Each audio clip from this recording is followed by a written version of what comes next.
আজব এক শহরে চলে আসলাম। আসলে আমার সাথে গত 2 দিন যাবৎ যে ঘটনার শিকারগুলো আমি হয়েছি আর কি, ওইগুলো আপনাদের সাথে শেয়ার করব আজকে। দেখেন, আমি যে জায়গাটায় বর্তমানে আছি এটা হচ্ছে ব্যারিস্টার সুমন ভাইয়ের এলাকা। ব্যারিস্টার সুমন ভাইয়ের এলাকা এটা, চুনারঘাট, মাধবপুর, হবিগঞ্জ। এই ঘটনাগুলো আমি বলতেছি, আমার সাথে যে ঘটনাগুলো আসলে ঘটছে। দেখেন, আমি রাত্র 3টা বাজে আসছি মাধবপুর থেকে শায়েস্তাগঞ্জ পর্যন্ত আমি প্রায় 5টা এটিএম বুথ খুঁজতেছিলাম। 5টা এটিএম বুথ মানে আমি পাইছি আর কি। এর ভিতরে 5টার ভিতরে দেখেন একটাতেও আমি টাকা তুলতে পারি নাই, একটার থেকেও টাকা তুলতে পারি নাই। দেখেন, যদি টাকা আছে তো নেট নাই, নেট আছে তো লোক নাই, তালামাইরা সে কোথাও অন্য কোথাও ঘুরতে গেছে। মানে কি একটা অবস্থা।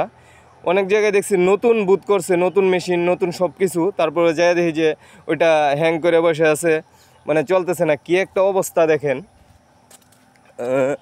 বলার মতো না আসলে। আজব এক অবস্থা, আজব। ব্যারিস্টার সুমন ভাইয়ের এলাকা যেহেতু ওনার নজরে যদি পড়ে তাহলে হয়তো এগুলা ঠিক হয়ে যাবে, হয়তো ওনার নজরে পড়ে নাই, তাই এগুলা মনে করেন যে এভাবে এলোমেলো হয়ে আছে।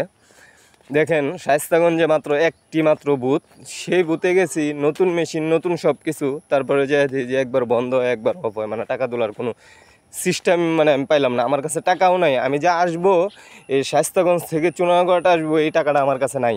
আমি টাকা তুলবো তারপরে আসবো। তো দেখেন, আমার মোবাইল ব্যাঙ্কিংয়ে টাকা আছে, ওইখান থেকেও কোনো মানে তোলার কোনো নাই, রকেটের কোনো এজেন্ট এখানে নাই, কোনো কিছুই নাই।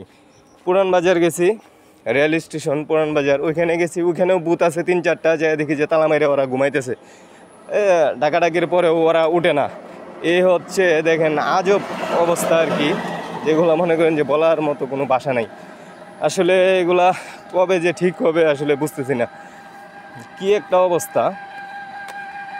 লাস্টে চুনারঘাট 3-4টা বুথ আছে, তার ভিতরে একটার মধ্যে আমি টাকা পাইছি। তারপরে ওখান থেকে তুললাম, তোলার পরে মনে করেন একটু হয়েছে, স্বস্তি হয়েছে আর কি।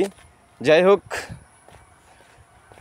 ব্যারিস্টার সুমন ভাইয়ের নজরে যদি পড়ে তাহলে হয়তো এগুলার ব্যবস্থা অবশ্যই তিনি নেবেন, এই আশা করি। আসসালামু আলাইকুম রহমতুল্লাহ।